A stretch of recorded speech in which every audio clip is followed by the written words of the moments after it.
Journey to Esquire, an oral history.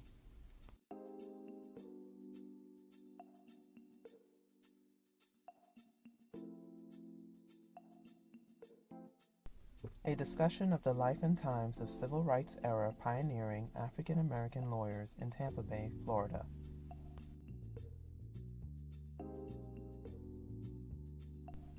Why talk about the journey? Pioneering African American lawyers are retiring and are reflecting on their legacies.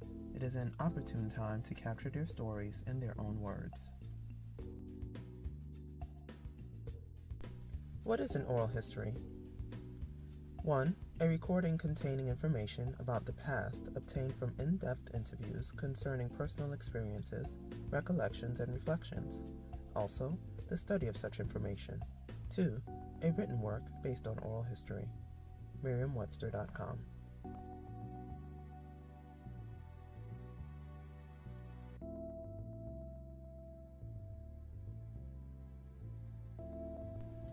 The importance of oral history. A quote, "Oral history shows you that there is more than one perspective and that there are multiple stories in history. History is usually done from the perspective of your old, white, rich, and male. It's more diverse than that. There are other stories that need to be shared and perspectives that are just as valuable that need to be in the history books." Adrian Kane, Assistant Director of the Institute for Oral History at Baylor University. The African American Oral Tradition. Lift every voice. The Florida Bar recently profiled James Weldon Johnson, most famous for penning the words to the affectionately nicknamed Negro National Anthem, "Lift Every Voice and Sing." Johnson was a prominent lawyer, writer, and educator. He was the first African American lawyer admitted to the Florida Bar after Reconstruction. This oral history is an answer to his call to, quote, "Sing a song full of the faith that the dark past has taught us. Sing a song full of the hope that the present has brought us."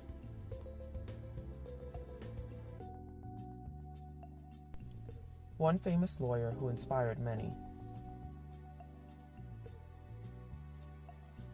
Justice Thurgood Marshall rose to fame in his work for civil rights all over the South on behalf of the National Association for the Advancement of Colored People, NAACP.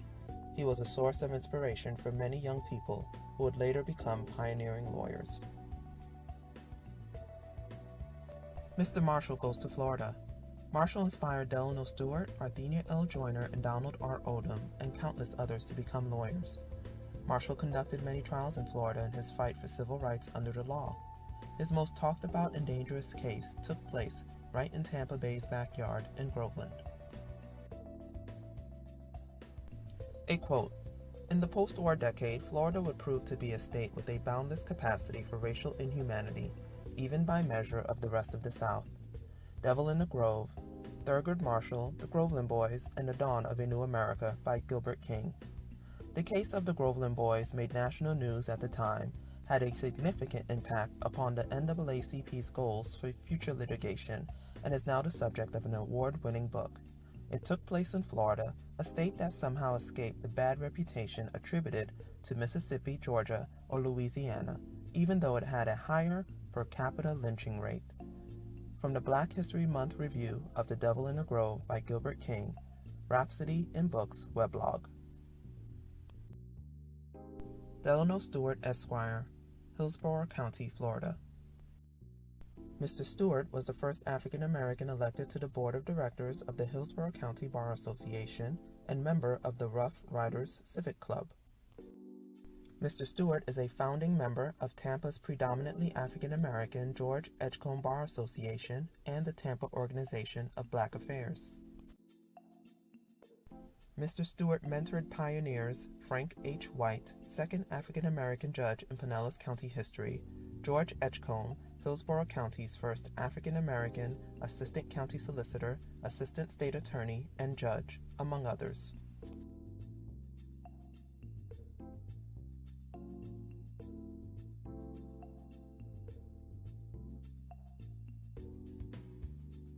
Milestones along the way for Delano Stewart. In 1936, he was born in Hillsborough County, Florida. In 1948, he meets Thurgood Marshall, who would become the first African-American Supreme Court Justice. At the time, Marshall was visiting Tampa as an NAACP attorney, helping African-American teachers campaign for equal pay. In 1965, just months after graduating from Howard University School of Law in Washington, D.C., he became the first African-American board member for the Hillsborough County Young Democrats. In 1966, he became the first African-American assistant public defender in Hillsborough County. In 1970, he hired Martin Lawyer III and created Florida's first racially integrated law firm. In 2015, Mr. Stewart retired from the practice of law. Video clip, Delano Stewart.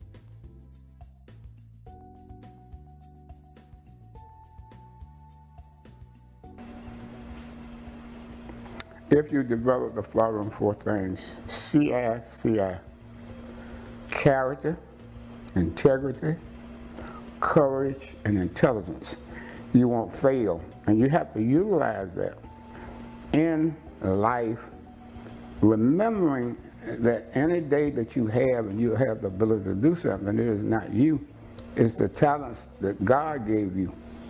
And what I am afraid of, and I've seen it happen so many times, the climb of a mountain is steep, long, and rigorous. You fall off it in a second. You cannot cheat life. You think you may cheat life. And I make an example out of somebody who I aided and was his good friend and helped him up. And he lost a second district court of appeal judgeship. He got his license taken. And I was on the committee. I was chairman of the committee. And I had to do strategic thinking because on that 9-person committee that I was chairman, I was the only black person. There were 3 vacancies.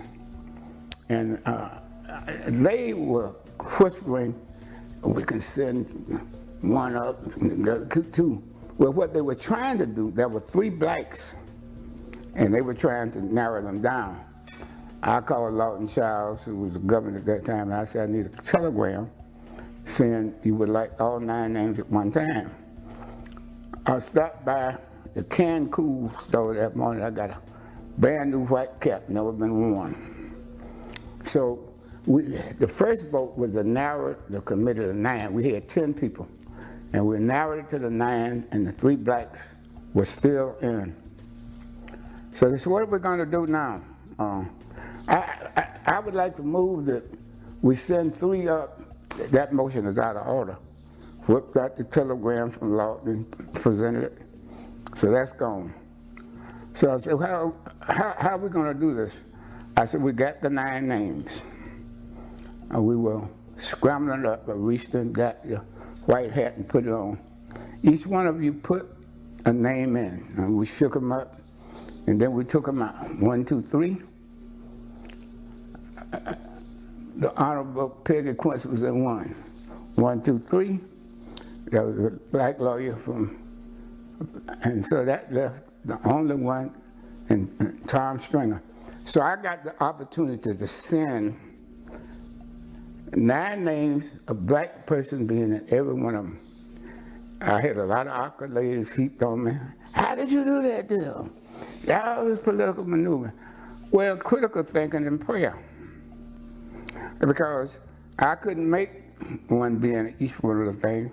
It was a gamble. But once I got them down, I trusted God enough to believe that in that white brand new Cancun hat that had never been worn, that a black would be in each one of them, and one was. And I have been praised about my maneuvering, but I know in the essence of reality, but for the Lord on my side, I couldn't have done it that way. A quote, my philosophy teacher once said, you will die, there is no alternative. You do not control when that will be, but you can control how you live. That sums up life. If you pursue things you believe in, death is inconsequential. Delano Stewart. Mr. Stewart is working on a book tentatively titled The Negro Lawyer, documenting his times, tribulations, and triumphs during his life and career. Arthenia L. Joyner, Esquire. Polk County, Florida. Ms. Joyner attended Florida A&M University, receiving her bachelor's and Juris Doctor degree. She was twice arrested for protesting as part of the civil rights movement. Ms. Joyner received the National Black Caucus of State Legislators Lifetime Achievement Award and the President's Award from Florida A&M University. She was inducted into the Hillsborough Women's Hall of Fame in 2014. Ms. Joyner is the longest practicing African American woman lawyer in the history of Florida.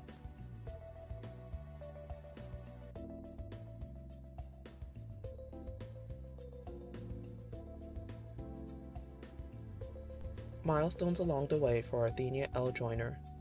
In 1943, she was born in Lakeland, Florida. In 1969, she became a legal assistant to State Representative Joe Lang Kershaw, became a founding partner in the law firm of Stewart, Joyner, and Jordan Holmes, and the first African-American female lawyer practicing in Polk and Hillsborough counties. In 1984, she became president of the National Bar Association, the historically African-American National Lawyer Association. She was arrested for her role in a protest against apartheid during her tenure. In 1991, she was appointed to the Hillsborough County Aviation Authority by Governor Lawton Chiles, on which she served as the first African American board member. In 1995, she was appointed by President Bill Clinton to serve as the American representative at the United Nations Fourth World Conference on Women in Beijing. In 2006, she became a state senator for Florida's 18th district. Elected as Senate floor leader for the Democrats, she would leave the state legislature in 2016 due to term limits. Video clip: Arthenia L. Joyner.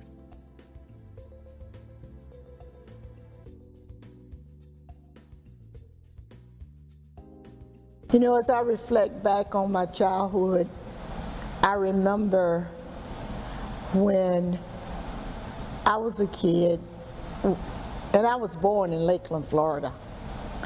And my father owned a business, and it was situated near our home. And I remember one day he came in and he said, "Close the door and pull the blinds. The Klan's gonna march." And I was either 4 or 5, maybe 3, but it was so distinct. So my mom shut the door and pulled the shades. We didn't have blinds, we had shades. And she pulled the shades down and he said, "The Klan is gonna march and I want everything closed down in here." And so it happened. And then the Klan marched and we peeped slightly out the window and saw all these men with robes and white hoods on, white robes and hoods over their faces. So this was my first encounter with vivid displays of intimidation, because as a young black girl I had been told, and I lived in a segregated society then, and I've been told that these men who wore these white robes and white hoods were dangerous and that we should, not be anywhere near where they were. So it was somewhat of a frightening experience, but the day passed and they moved on. But that was the beginning. That was the beginning of the realization, of the introduction of me to what it was like to be afraid of people who hid their faces. A quote: "I tell younger people, your word is your bond, and to let your word speak for you. You don't have to follow the crowd to be successful, but you do have to stand up for what you believe in, even if you have to stand alone." Arthenia L. Joyner.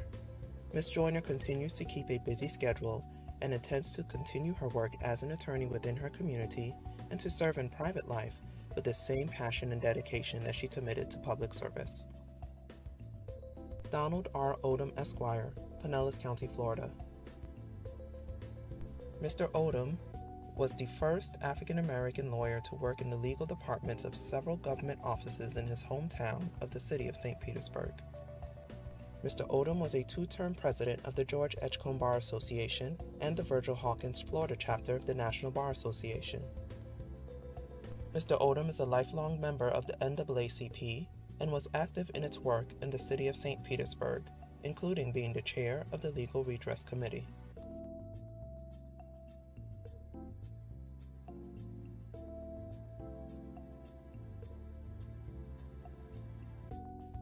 Milestones along the way for Donald R. Odom. In 1950, he was born in St. Petersburg, Florida. Mr. Odom would go on to live out his formative years in Jacksonville Beach, Florida. In 1974, he enrolled in the University of Florida College of Law as one of very few African American students. He completed his studies in under 3 years. Between 1974 and 1985, he would become the first African American assistant city attorney with the City of St. Petersburg's City Attorney's Office and first African American assistant district counsel with the District 5 office of the Florida Department of Health and Rehabilitative Services. Between 1985 and 2005, he would serve as a board member for the St. Petersburg Human Relations Board and co-chair of the St. Petersburg Community Alliance and the City of St. Petersburg Charter Review Committee, which played an instrumental role in redistricting to increase fairness and equity in city council elections. In 2005, after several successful years working at the Hillsborough County Attorney's Office in several positions including acting county attorney, he retired from the practice of law. Video clip: Donald R. Odom.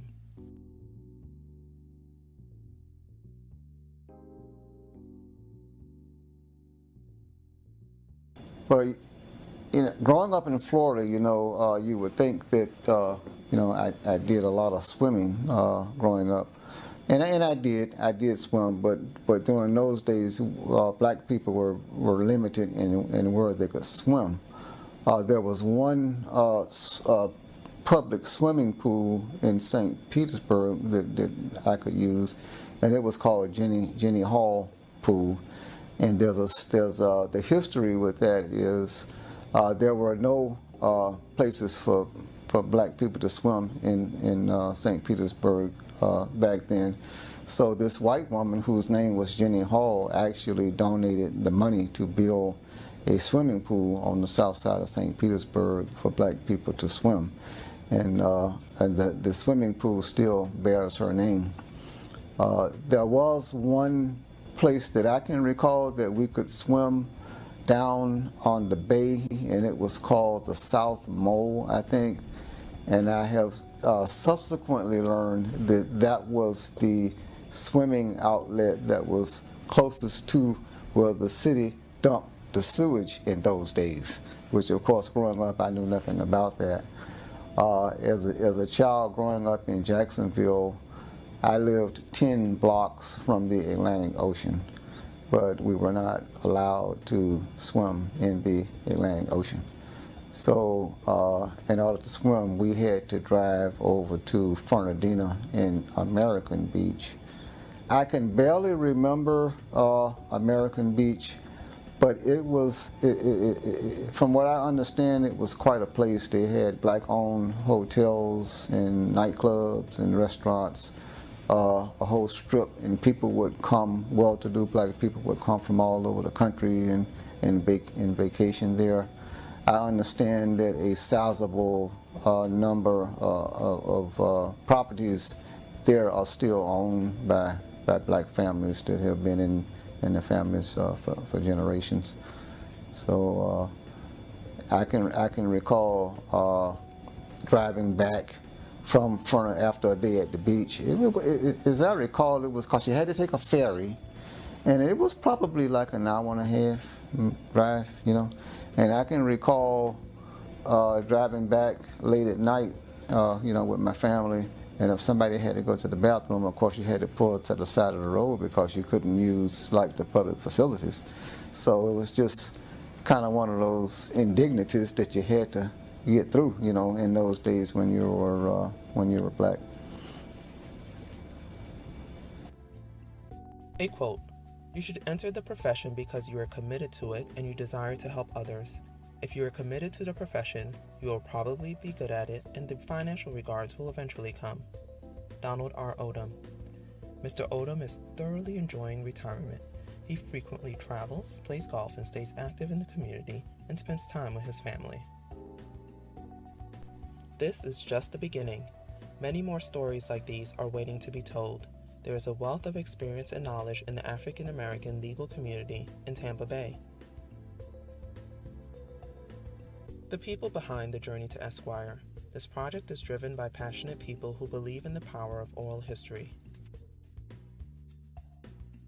Director-Producer Jocelyn J. Hardrick, Esquire.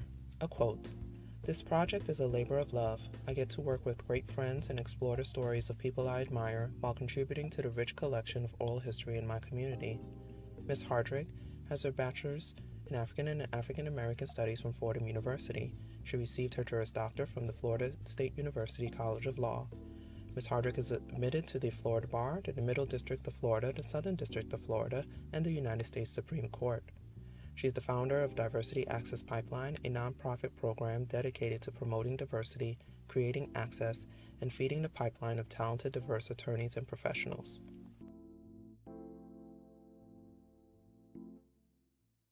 Consultant Dr. Peter Christian Eigner. Dr. Eigner strives to make knowledge available to the widest possible audience, going far beyond the academic community while still bringing that work directly into local classrooms and learning spaces. He is currently completing his first book, a biography of Daniel Patrick Moynihan, under a contract with Simon & Schuster. Dr. Eigner is Deputy Director of the Gotham Center for New York City History. He is founder and managing editor of Gotham, a blog for scholars of New York City history. He was a dissertation fellow with the Leon Levy Biography Center and a podcast host for New Books in History and Urban Studies.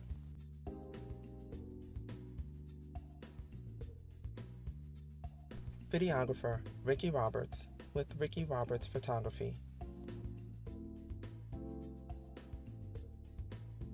Where do we go from here? There are many more Journey to Esquire stories to be told. Will you join us on our quest to gather and share them? Contact us for more information. Address: P.O. Box 173044, Tampa, Florida 33672. Phone number 813-906-6361.